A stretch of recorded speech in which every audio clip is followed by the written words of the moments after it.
ഒരു ഘടകമാണ്. അപ്പം പിന്നീട് ഒരു പീക്കിന്ന് പിന്നീട് ആ ഫാമിലി സെറ്റപ്പിലേക്ക് വന്ന ഒരു യാത്ര.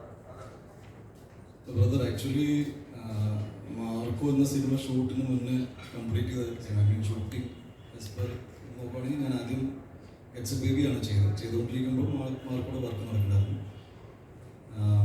മാർക്കോ പാൻ ഇന്ത്യൻ ഹിറ്റാക്കണം എന്ന് വിചാരിച്ചെടുത്ത സിനിമയല്ല, അതങ്ങനെ ആയി തീർന്നു. എനിക്ക് ഒരുപാട് സന്തോഷമുണ്ട്. എന്നെ സംബന്ധിച്ച് മാർക്കോ പോലത്തെ ഒരു സിനിമ ചെയ്യുമ്പോൾ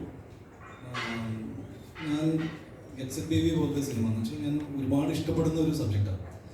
ഫാമിലി മൂവീസ് കഴിഞ്ഞ 5 വർഷമായിട്ട് റെഗുലറായിട്ട് ചെയ്യുന്നതുകൊണ്ട് എനിക്ക് തോന്നി ഞാൻ ഇനി ഒരു ആക്ഷൻ സിനിമ ചെയ്താൽ അത് ചിലപ്പോൾ വിജയിക്കും, അല്ലെങ്കിൽ ആൾക്കാർക്ക് ഇഷ്ടപ്പെടും.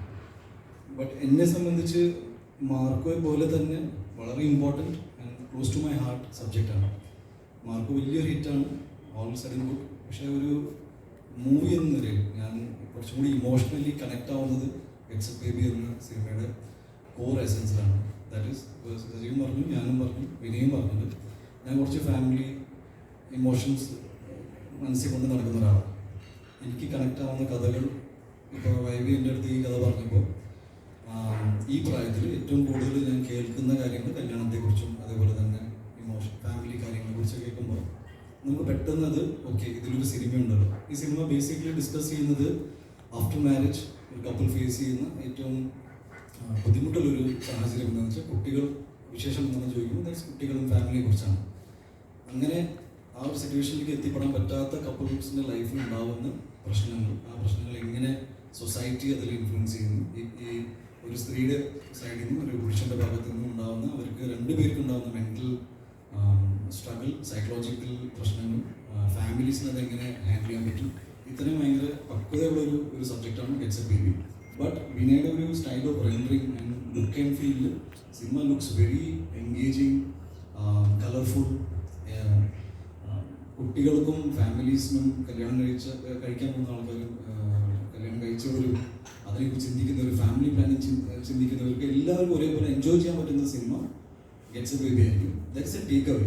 അതായത് നിങ്ങൾക്ക് ഈ സിനിമ വീട്ടിൽ പോയി ഡിസ്കസ് ചെയ്യാം, വീട്ടിൽ ഇരുന്ന് ഡിസ്കസ് ചെയ്യാം. മാർക്കോയിൽ അങ്ങനെ ഡിസ്കസ് ചെയ്യാനൊന്നുമില്ല. മാർക്കോ ഒരു മൊമെൻ്ററി ഹൈ ആണ്.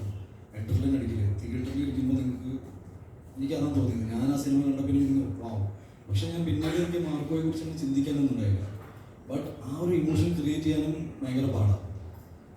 ഗെറ്റ്സ് എ ബേബിയെ സംബന്ധിച്ച് ഒരു സ്ലോ ബ്രൂയിങ് പ്രോസസ്സാണ്. ഇങ്ങനെ നിങ്ങൾക്ക് പിന്നീട് ചിലപ്പോൾ ഇപ്പം എന്നെ സംബന്ധിച്ച് മാർക്കോയിൽ ഒരു ഭയങ്കരമായ ഫീഡ്ബാക്ക് ഒന്നും കിട്ടിയില്ല. സ്വാഗ് മ്യൂസിക്, സ്വാഗ് ഇങ്ങനത്തെ ഒരു ജനറിക് ഫീഡ്ബാക്കാണ്. തിയേറ്ററിൽ അടിപൊളിയായിരുന്നു, വെൽ ആൻഡ് ഗുഡ്.